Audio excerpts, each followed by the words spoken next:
Hey guys, welcome back to the classroom. We're going to keep going with the one and only Ivan. I wanted to show you a picture of Ivan as a baby in his diaper, sitting on a chair. So we learned last time that Ivan was taken out of the jungle with Tag, and we don't know what happens to Tag, but we know that Ivan actually lived in Mack's house, and Mack brought him up as almost as if he was a human child. Would take him out to eat, take him to birthday parties, stuff like that. So maybe we'll learn a little bit more about him this time. Hunger. In my new life as a human, I was well tended. I ate lettuce leaves with Thousand Island dressing and caramel apples and popcorn with butter. My belly ballooned. But hunger, like food, comes in many shapes and colors. At night, lying alone in my poo pajamas, is Winnie the Pooh, I felt hungry for the skilled touch of a grooming friend, a cheerful grunt of a play fight, for the easy safety of a nearby troop foraging through the shadows. Remember what happened to Tag, I told myself. Don't think about the jungle. I still sometimes lay awake, wishing for the warmth of another one just like me, asleep in the night nest of tender prayer plant leaves. I liked having sips of soda poured into my mouth, like a bubbling waterfall, but every now and then I longed to search for the tender stalk of an arrowfoot, to feel the tease of a mango just out of reach. Still life. One day Helen came home with something large and flat and wrapped in brown paper. "Look what I bought today," she had said excitedly as she tore out the paper. "A painting to go over the living room couch." "Fruit in a bowl," Max said with a shrug. "Big deal." "This is fine art. It's called a still life," Helen explained, "and I think it's lovely." I dashed over to examine the painting, marveling at the colors and shapes. "See," said Mac's wife. "Ivan likes it." "Ivan likes to roll a poop and throw it at squirrels," Max says. I couldn't take my eyes off the apples and bananas and grapes in the picture.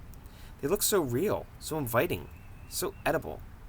I reached out to touch a grape and Helen slapped my hand. "Bad, Ivan. Bad boy. Don't touch." She jerked a thumb at Mac. "Honey, go get a hammer and a nail, would you?" While Mac and Helen were busy in the living room, I wandered into the kitchen. A cake covered in thick chocolate frosting sat on the counter. I like cake. Love it, in fact. But I wasn't eating. I was thinking all I could think about was the painting. The frosting peaked and dipped like waves on a tiny pond. It looked rich and gooey, dark and smooth. It looked like mud. I scooped up a handful of frosting. I scooped up another. I headed to the refrigerator door. It was perfect. An empty white waiting canvas. The frosting wasn't as easy to work with as jungle mud. It was stickier and, of course, more tempting to eat. But I kept at it. I scraped off every last bit of that frosting. I may have eaten a little cake, too. I don't remember what I was trying to paint. A banana, most likely, I suppose. I knew I was going to get in trouble, but at that moment I didn't care. I just wanted to make something. Anything, the way I used to. I wanted to be an artist again. Punishment. I soon learned that humans can screech even louder than monkeys. After that, I was never allowed in the kitchen. Babies. Back in those days, the Big Top Mall was smaller. It had a pony ride, a wooden train that bustled around the parking lot, a few bedraggled parrots, and a surly spider monkey. But when Mac brought me, a baby gorilla dressed in a crisp tuxedo, to the mall, everything changed. People came from far and wide to have their pictures taken with me.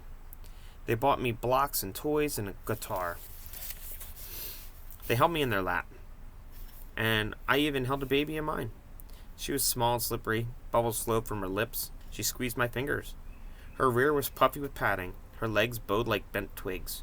I made a face. She made a face. I grunted. She grunted. I was so afraid she would fall that I squeezed her tightly and the mother yanked her away. I wonder if my mother would ever have been worried about dropping us. We always held on, but that's easier to do when your mother is furry. Human babies are an ugly lot, but their eyes are like our babies' eyes. Too big for their faces and for the world. Beds.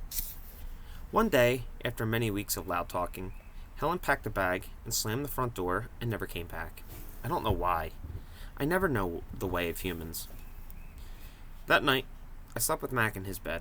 My old nests were woven of leaves and sticks and shaped like his bathtub, cool green cocoons. Mac's bed, like mine, was flat, hot, without sticks or stars. Still, he made a sleeping sound, like the rumble my father used to make when he was well. a sound from deep inside his belly. Mack grew sullen. I grew bigger. I became what was meant to be. Too large for chairs, too large for hugs, too strong for hugs, too big for human life. I tried to stay calm, to move with dignity. I did my best to eat daintily, but human ways are hard to learn, especially when you're not human. When I saw my new domain, I was thrilled, and who wouldn't have been? It had no furniture to break, no glasses to smash, no toilets to drop Mack's keys into. I even had a tire swing. I was relieved to have my own place. Somehow, I didn't realize I'd be here quite so long. Now I drink Pepsi, eat old apples, watch reruns on TV. But many days, I forget what I'm supposed to be. Am I human? Am I gorilla? Humans have so many words, more than they truly need. Still, they have no name for what I am. And here's his tire swing.